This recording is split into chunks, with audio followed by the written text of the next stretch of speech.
about statements and focus on those which I think you are not so familiar with. Actually, you are familiar with almost all, but there are two things which I think are new, actually.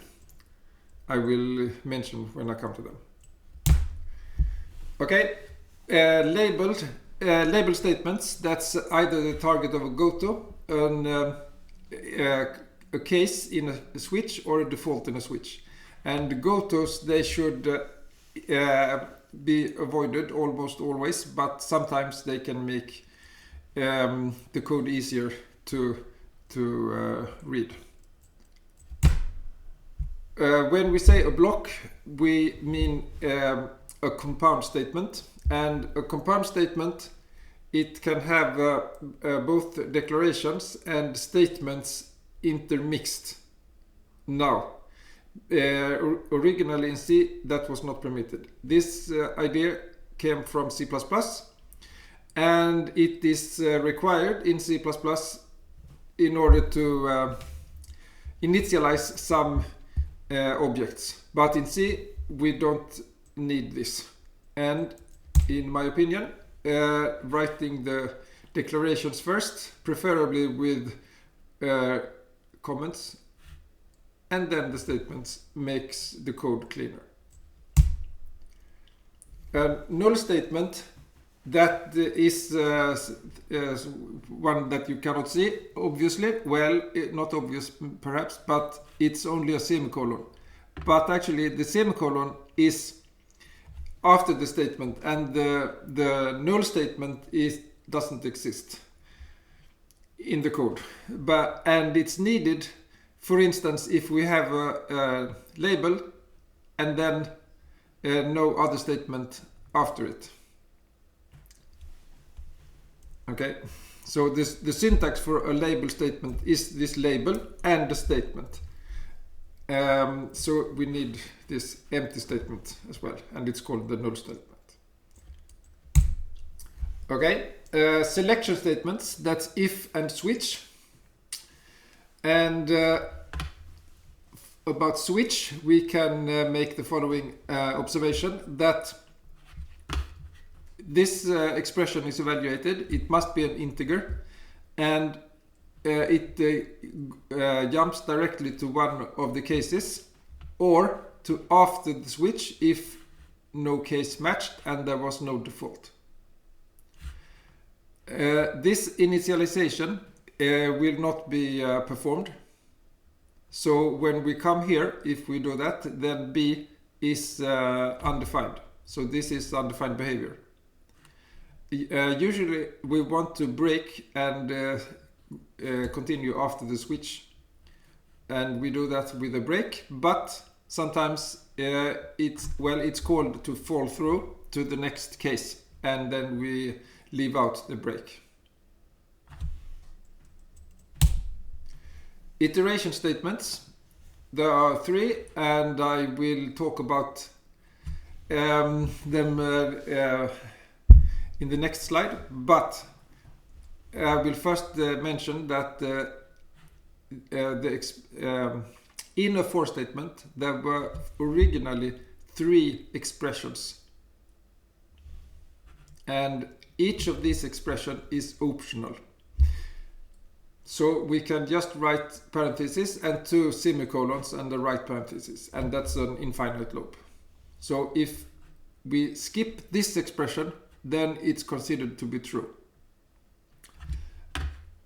It was thought that it's a good idea to have a declaration statement here. And this is completely... well, the assumption was that optimizing compilers can optimize loop index variables better if it is declared in this expression statement. But that is completely wrong. At least since the 1980s. It is not the least difficult to optimize this statement, even if it's declared somewhere else. Okay, there is something new in C11 about which loops may be optimized away. And both before and after C11, I mean in all C, for all C versions, this loop it's permitted to optimize it away. And the reason is it doesn't affect output. And that's a strange statement. I mean that I just made, because if we remove it, it clearly will affect output. But what is counted is not what happens after the statement, but what is happening in the statement. And nothing is happening there. Of course, it doesn't have to be here where the semicolon is. There could be output. We could have some output in anywhere in this expression. But since there is no visible output due to this for loop, it was and is permitted to remove it. And that's a bit surprising perhaps. And the effect, of course, is that there will be a visible output that was not happening before we removed the for loop. So we will go to the abort instead of doing an infinite loop. In C11, it was clarified which loops a compiler must keep. And the reason why it is allowed to remove this one is that the condition is not sufficiently convincing that it should look like an infinite loop. Okay, if we want this to look like an infinite loop that should be preserved, it must be a constant expression here. And although it is certain to be 1, it doesn't count.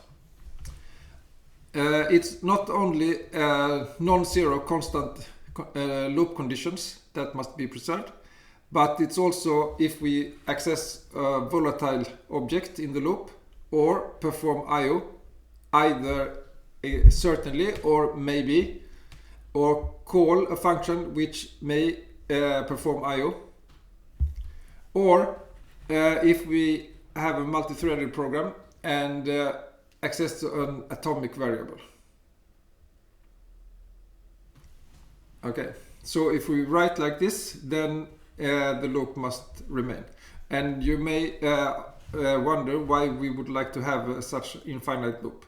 Well, this loop could wait for an external event and just process that event when it comes, for instance.